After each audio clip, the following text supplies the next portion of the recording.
सभी वैष्णव को जय श्री कृष्ण। दुनिया में जितनी समस्या है उससे ज़्यादा उसके सॉल्यूशन भी है। माने समस्या क्या है ये हमें पहले समझना है। एक महत्व की बात है,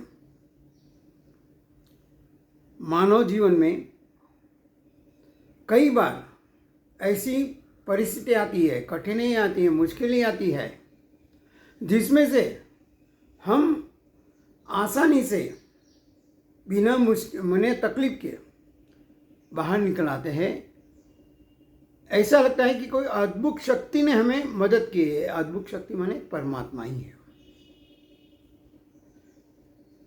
आज की जो परिस्थिति है मानव की, उसमें अगर देखा जाए, चाहे कितने भी धन दौलत हमारे पास हो, कीर्ति हो, प्रतिष्ठा हो, ज्ञानी हो, सब कुछ हो, और वो भी अढळक हो जिसकी कोई सीमा नहीं है, फिर भी उसके आगे माने अगर देखा जाए, हमारी जो नींद है, हमारी जो शांति है, हमारा जो आनंद है, वो सबसे श्रेष्ठ है।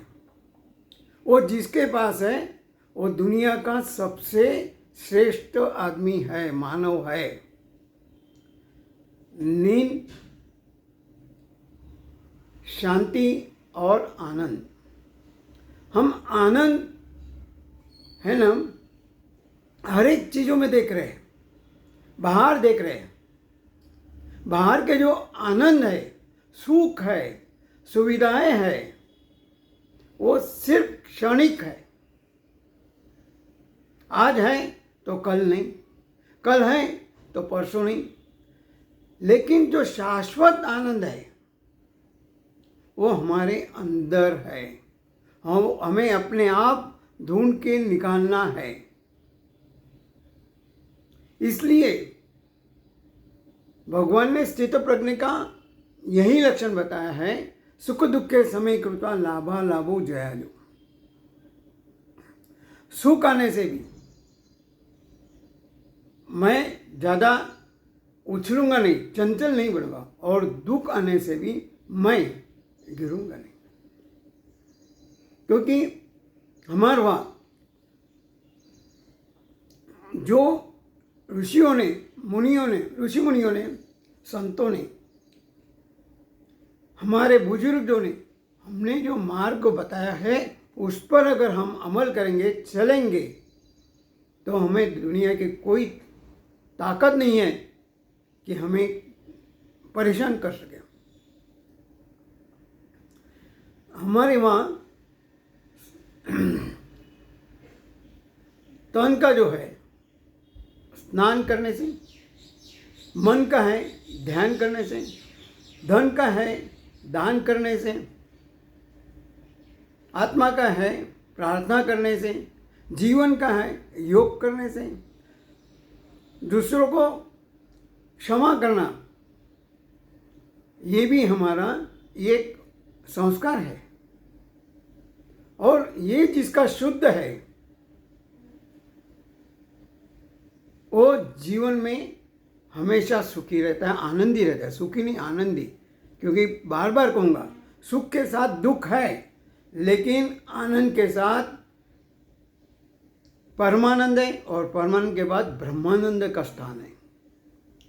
तो कहने था हमारा जो आनंद है, हम सिर्फ बाहर नहीं देखना है। नो, उसमें कोई दो मत नहीं है। बाहर का आनंद उतना ही जरूरी है हमारे जीवन में, हर पल हर कदम। लेकिन उससे कई ज़्यादा श्रेष्ठ जो है वो हमारा आंतरिक, हमारा अंदर का जो आनंद है वो शाश्वत हो, उसे हमें ढूंढना है। व्रत करने से हमारा स्वास्थ्य सुधरता है। नियमों से हमारा जीवन का जो रथ है वो रथ अच्छी तरह से बिना रुकावट हमारा लक्ष्य की ओर ले जाता है। व्रत माने फिर वही कहूँगा कि सिर्फ एकादशी का व्रत नहीं है, हमारे नियम जो है, जो हम संकल्प करते हैं जीवन के असले, उस पर हमें अड़िग रहना है। चाहे मुश्किलें आएगी, तकलीफें आएगी, लेकिन हम उस राह से कभी विचलित नहीं होंगे, चलित नहीं होंगे। मन रूढ़ रखेंगे, मक्कम रखेंगे, और जो हमारा ध्येय है आनंद, सही अर्थ में अंदर का आनंद पाना है। फिर से कहूँगा, बाहर के आनंद तो लेना ही है, लेकिन हमारे दिमाग में ये हमें नक्की करना है, बाहर के आनंद क्षणिक है, अंदर के आनंद क्या है कि शांति से सोना है, नींद लेना है, जीवन में शांति चाहिए, कोई जगह के वाद विवाद या उग्र तो जो है वो नहीं होना चाहिए, और अंत में जो हमारा आनंद है वो हमें प्राप्त कर सके, उसके लिए हमें प्रयत्न करना है। इसका मतलब ये नहीं कि हमें बाहर के जो बाह्य जो आनंद है उसके लिए नहीं हमें प्रयत्न करना है, लेकिन उससे ज़्यादा जो श्रेष्ठ है आंतरिक आनंद, उसके लिए हमें ज़्यादा प्रयत्न करना है, उसको हमें प्रायोरिटी देना है जीवन में। लेकिन आज उल्टा हो रहा है, हमारे जीवन में प्रायोरिटी दे रहे हैं हम बाह्य आनंद को, बाह्य सुख को, बाह्य सुविधाओं को, लेकिन आंतरिक जो आनंद है उसके लिए हम प्रयत्न नहीं करते हैं। इसलिए आज हमारा सब कुछ बिगड़ा हुआ है। उसको सुधारने के लिए फिर से हम वही कहेंगे कि हमें भगवान से कहना है, हमें बुद्धि दे, शक्ति दे और ऐसी भक्ति दे जिसकी वजह से हम बाह्य आनंद को दबाएंगे नहीं, उसको साथ में रखेंगे, लेकिन प्रायोरिटी और जो उसके लिए है मेहनत हम प्रामाणिकता से करेंगे। बार बार कहूँगा, बाह्य जो आनंद है, सुख सुविधा है, उसको भूलना नहीं है, लेकिन ज़्यादा महत्व हमारे आंतरिक आनंद को देना है। बाकी बाहर की कितनी भी सुविधा, फिर से कहूँगा कि लाखों करोड़ों रुपया, अब्जों रुपया हमारे पास है, सब कुछ है, लेकिन जब अंदर की शांति और जो आनंद है तब तक कुछ भी नहीं है।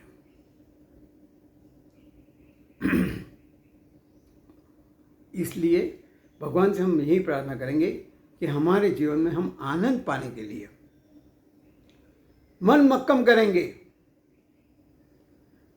इसके पहले ही कहा था, मन जिसका कमजोर हार उसकी निश्चित है। मन जिसका कमजोर हार उसकी निश्चित है। सुख सुविधा में भी जीवन उसका दुखी है, सुख सुविधा में भी जीवन उसका दुखी है।